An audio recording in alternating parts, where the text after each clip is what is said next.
Salut tout le monde, c'est Orion Paxtef et pour les 1 an de la chaîne, j'ai décidé de vous parler d'un personnage slash transformation que je kiffe. Nemesis Prime.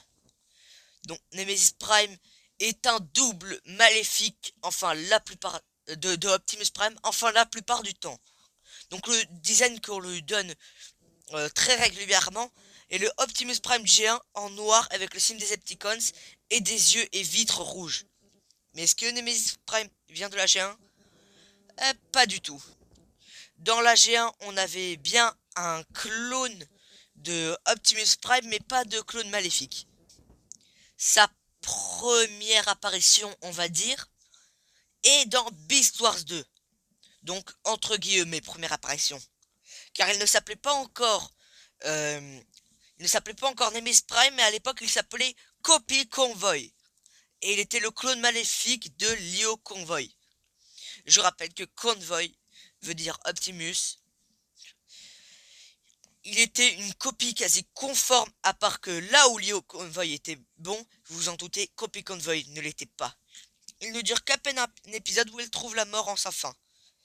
Donc c'était les prémices de Nemesis Prime qui allaient perdurer dans le temps. En 2001 sort Transformers Robots in Disguise, où on retrouve Scourge. À l'origine, il était un protoforme Autobots envoyé sur Terre pour retrouver Fortress Maximus. Mais Megatron trouva le vaisseau où se trouvait le protomorphe et le corrompant en Decepticons. En scannant un véhicule pour son nouveau soldat, par accident, il scanna aussi euh, Optimus Prime en même temps que le camion, ce qui... ce- en même- et cette fusion créa Scourge, qui ne ressemble pas en tout point à Prime. Il est devenu très vite le second de Megatron. En 2002, avec Armada, on découvre pour la première fois un personnage nommé Nemesis Prime. Il n'apparaît que dans un seul épisode. Alors que les Autobots et les Decepticons atterrissent sur une planète inconnue, ils y découvrent un clone de Optimus Prime créé par Unicron et contrôlé par Sideways. Il est équipé d'une version sombre du Star Cybers et a une capacité de régénération très impressionnante, donnant des fois une impression d'Ilvina... d'un... Oh là là, je galère à dire ce mot. Donnant des fois une impression qu'il est invincible. Nemesis Prime ne fut battu que grâce à la puissance de feu combinée de Optimus Prime et Galvatron. Il faudra attendre 8 ans en 2010 avec, avec une troisième origine du personnage et qui est créée en faisant une création humaine calquée sur Optimus Prime. Et ça, c'est dans Transformers Prime. Il est créé par l'organisation terroriste. Après avoir scanné Prime et s'être servi de la technologie récupérée sur Breakdown pour créer son propre Transformers, et ils volèrent aussi le T-Coq de Bumblebee. Nemesis Prime n'a ici aucune personnalité car il est contrôlé par Silas à distance. Silas est un très bon militaire, ce qui fait un grand combat entre le vrai et le faux Prime. Mais tout ça avant que Silas se fait interrompre par Fowler, arrêtant donc le contrôle de Nemesis Prime et qui fut battu par Optimus dans la foulée.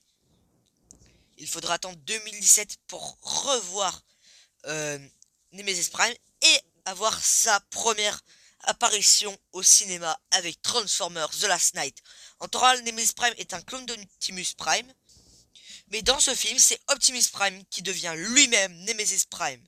Il a été corrompu par Queen Tessa.